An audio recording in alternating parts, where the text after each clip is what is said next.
وَقَالُوا لَن تَمَسَّنَا النَّارُ إِلَّا أَيَّامًا مَعْدُودَةً.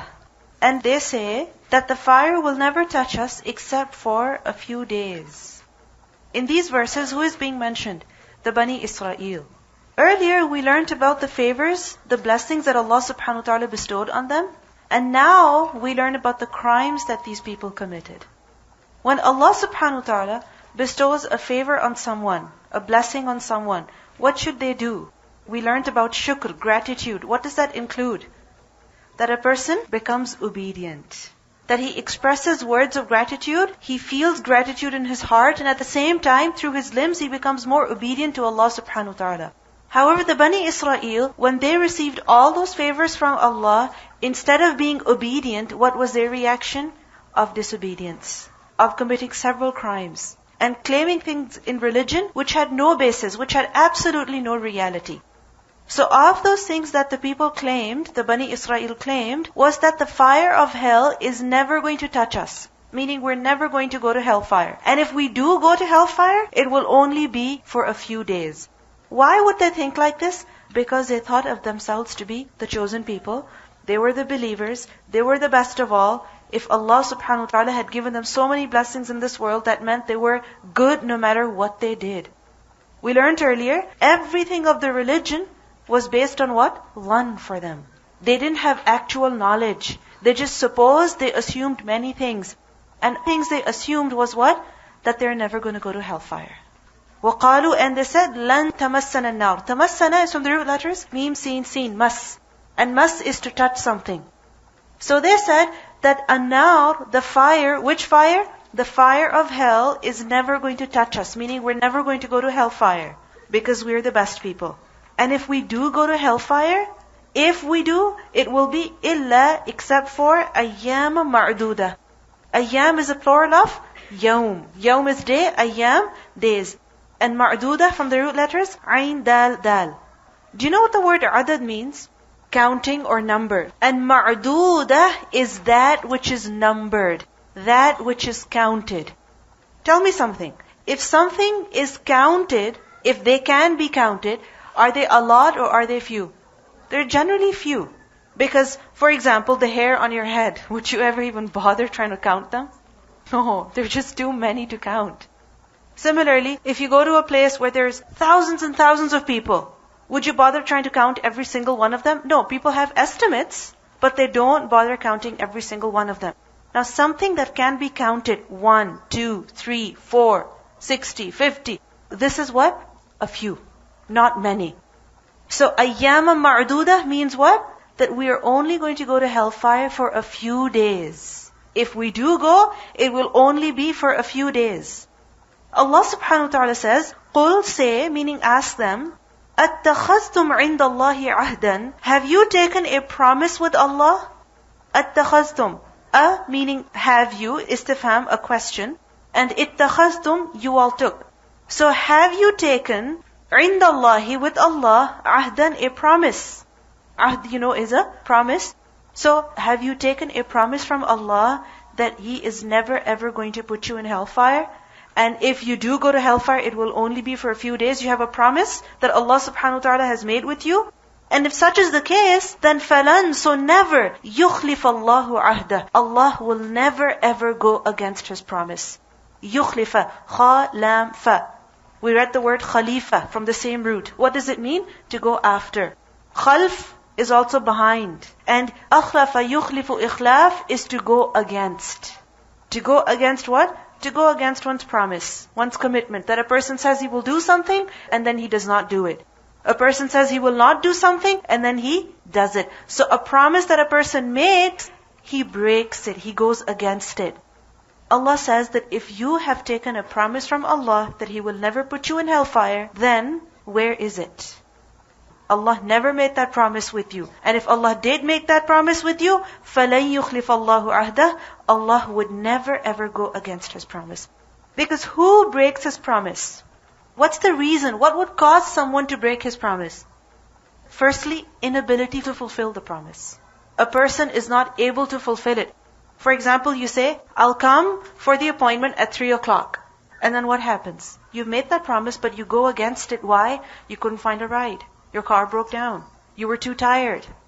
Inability, weakness. Is Allah subhanahu wa ta'ala weak in any way? He's not weak in any way at all. He is the one who is perfect in ability, perfect in His power and might. So this is why Allah, He never ever breaks His promise. Another reason why one would break His promise.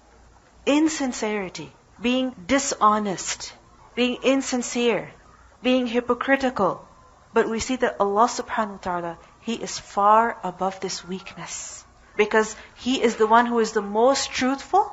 وَمَنْ أَصْدَقُ مِنَ اللَّهِ قِيلًا وَمَنْ أَصْدَقُ مِنَ اللَّهِ حَدِيثًا. No one at all is more truthful than Allah in speech. One of the names of Allah subhanahu wa ta'ala is Al-Haqq, meaning the one who is the truth, the source of truth. Allah will never ever go against His promise. He never failed to keep His promise. So Allah says, أَمْ تَقُولُونَ, or are you all saying, عَلَى اللَّهِ مَا لَا تَعْلَمُونَ, what you do not know? Are you saying about Allah what you do not know? Meaning, are you just making this up that Allah will never put you in hellfire? Is this something that you made up yourself? Now Allah subhanahu wa ta'ala tells us that who is it that will go to hellfire and who is it that will go to Jannah? What takes a person to hellfire? What takes a person to paradise? The Bani Israel, what was their thinking? That just because we belong to Bani Israel, just because we're one of the special chosen people, this is why we're never going to hellfire. But Allah subhanahu wa ta'ala clarifies, it's not about which group you belong to. It's about your own individual actions. Allah says, Bala. Why not? Of course, yes. The word Bala, it in a way affirms what is mentioned previously. Sometimes it negates what is mentioned previously. It's basically to affirm the truthfulness of what is being mentioned afterwards as well. Bala, man kasaba, whoever acquired. Kasaba, we have read this word earlier as well, kaf sin ba, to acquire something. Whoever acquired, whoever earned, sayyi'atan, a sin. Sayyi'ah from the root letter, sin, ya, hamza. Or sin, waw, hamza, sa'a yasu'u, which is to be evil. And sayyi'ah is that which is evil, that which is in and of itself something bad. It's a source of sadness, bad for a person. And the word sayyi'ah also applies to a sin, a crime. And notice the word sayyi'atan. You see the tanween at the end? The two fatha at the end, sayyi'atan. This tanween, sometimes it comes for the purpose of showing enormity of something, to show the greatness of something. So sayyi'atan, this is tankir tafkhim, to show the greatness of something. So it's not just a small sin, it's not just a small crime. No, it's a major crime. What is this major crime referring to? This major crime is referring to, for example, disbelief. Disbelief in who? For instance, the Prophet ﷺ. For instance, the Qur'an. That a person believes in parts, but he disbelieves in other parts. So, bala, man kasaba sayyi'atan, whoever acquired an evil deed, وَأَحَاطَتْ بِهِ خَطِيئَتُهُ, and his sin has encompassed him. أَحَاطَتْ, ha, waw, ta, ihata. Ihata is to completely surround something from all sides. We have read the word muhit earlier. Wallahu muhitun bil kafirin. That Allah fully encompasses the disbelievers, so they cannot escape His knowledge, they cannot escape His grasp, they cannot escape His punishment. So ihata is what? To completely surround something from all sides, so that the one who is inside cannot escape. He cannot get out. For example, a person is in a completely walled room, or a person is in a yard that has a fence all around it. So وَأَحَاطَتْ بِهِ خَطِيئَتُهُ. Now this person who has committed a huge sin of kufr, of disbelief, and what is it that is surrounding him? خَطِيئَتُهُ. خَطِيئَة, kha, ta, hamza. What does it mean? Sin. Khati'ah is also used for sin. Some have said that the word khati'ah is used for such sins that are not really deliberate but are accidental. So for example, a person does something wrong due to lack of knowledge, a person does something wrong due to being overcome by emotion. It could be a sin that is committed accidentally.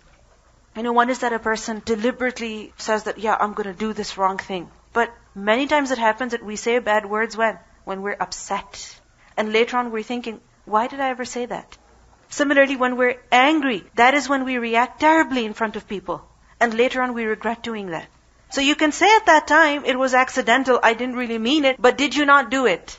You did it. So are you not blameworthy for it? Of course you are. So وَأَحَاطَتْ بِهِ خَطِيئَتُهُ, his sins have surrounded him, they have encompassed him. What does it mean by this? He has committed so many sins that they have completely surrounded him. There is no way of getting out of them. In every aspect of his life, every area, in every matter, he has been disobedient to Allah subhanahu wa ta'ala. And you know what? This is a result of sayyi'atan. Just as we learned earlier, that one sin, what does it lead to? Another sin, which leads to another sin. So that a person gets stuck in this vicious cycle, that one bad leads to another bad, and he's unable to escape them. Who started it? That person started it himself. So man kasaba sayyi'atan wa ahatat bi khati'atuhu. He's committed so many crimes, one after the other, one sin after the other. So such people, Allah says, فَأُولَٰئِكَ أَصْحَابُ النَّارِ. So those people are the companions of the fire, هُمْ فِيهَا خَالِدُونَ. They will be abiding therein eternally. Who is going to hellfire? The person who has committed sins. The person who has committed crimes. An innocent person is not going to hellfire. So at this, we should all reflect on ourselves. That what are we doing? If we do bad, we are going to be held accountable for it. Sins don't evaporate. They don't just go away. Unless and until a person repents, unless and until a person follows them with good deeds that will make up for the wrong that he has done. But if a person has done wrong to such an extent that his sins have completely engulfed him, in every matter he is sinning. In every aspect of life he is disobeying Allah. Then such people, definitely they're going to hellfire. Why is this being mentioned over here, in this context of the Bani Israel? Because the Bani Israel, they were just satisfied with the fact that they were chosen people and they were going to go to Jannah because of that. And because of that, what would they do? They would say many wrong things about Allah subhanahu wa ta'ala, about the deen of Allah subhanahu wa ta'ala, about the book of Allah. We learned about so many crimes that they committed, such as fabricating matters in their religion, adding stuff into the book of Allah, tahrif of the kalam of Allah subhanahu wa ta'ala. These are all crimes. So if a person does anything like that, you think he will not be held accountable? Of course he will be held accountable. من كسب سيئة وأحاطت به خطيئته فأولئك أصحاب النار هم فيها خالدون. And we need to reflect on ourselves as well. Sometimes we're just very happy about the fact that, yeah, I'm Muslim, I've said the kalima, and I'm going to go to paradise, of course. So what if I lied here or there? So what if I said this bad thing to this non-Muslim? He's a non-Muslim anyway, or she's not a Muslim. Who cares about them? No, this is not the correct attitude. This is not the right attitude at all. We think just because we're Muslim, we're fine. No matter what we do, no matter what we say, it doesn't matter. But you know what? It does matter. In the hereafter, people will not just be judged based on which group they come from, but rather the deeds that they have performed, the words that they have said, the actions that they have done. And over here, it's very clear that man kasaba, man, what does man mean? Whoever, any person, from whichever community, whichever nation, it doesn't matter.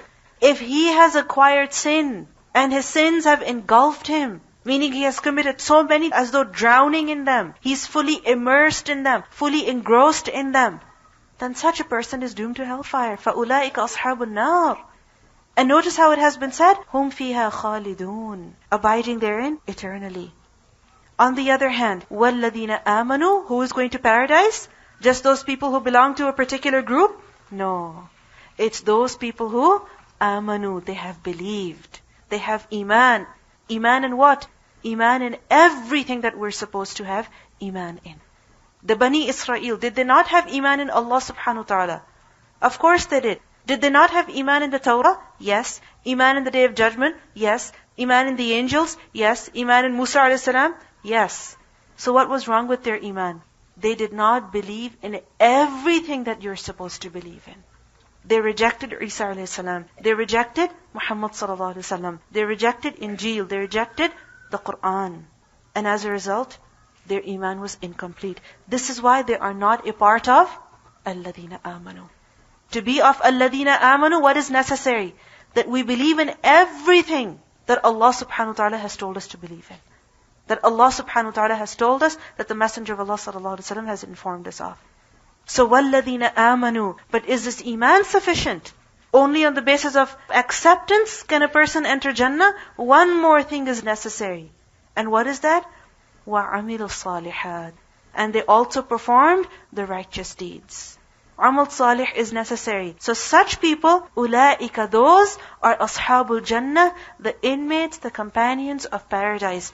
They are the ones who will live in Jannah. For how long? What does the ayah say? Hum fiha khalidun. They will be abiding therein eternally. Just as the people of hellfire are in hellfire forever, people of paradise are in paradise forever. Based on what? Based on the actions that they have performed. If a person does wrong, he will be punished for it. And if a person does good, he will be rewarded for it. No actions are ignored. Every action is important. And we should be very careful about every single thing that we do and say. So these ayat make it very clear that a person is going to Jannah or a person is going to hellfire not on the basis of which community they come from, but on the basis of the deeds that they perform. It's amazing how all of these verses, they reflect the Muslim Ummah today. That we see all of these crimes and all of these beliefs and all of these practices that have no foundation in the deen, very, very common amongst the Muslim Ummah today. That where the Bani Israel used to play around with their book, the book that Allah had revealed, they had no respect for it. This is exactly what the Muslims do today.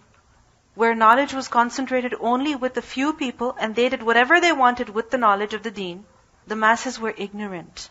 And this is exactly what is happening today.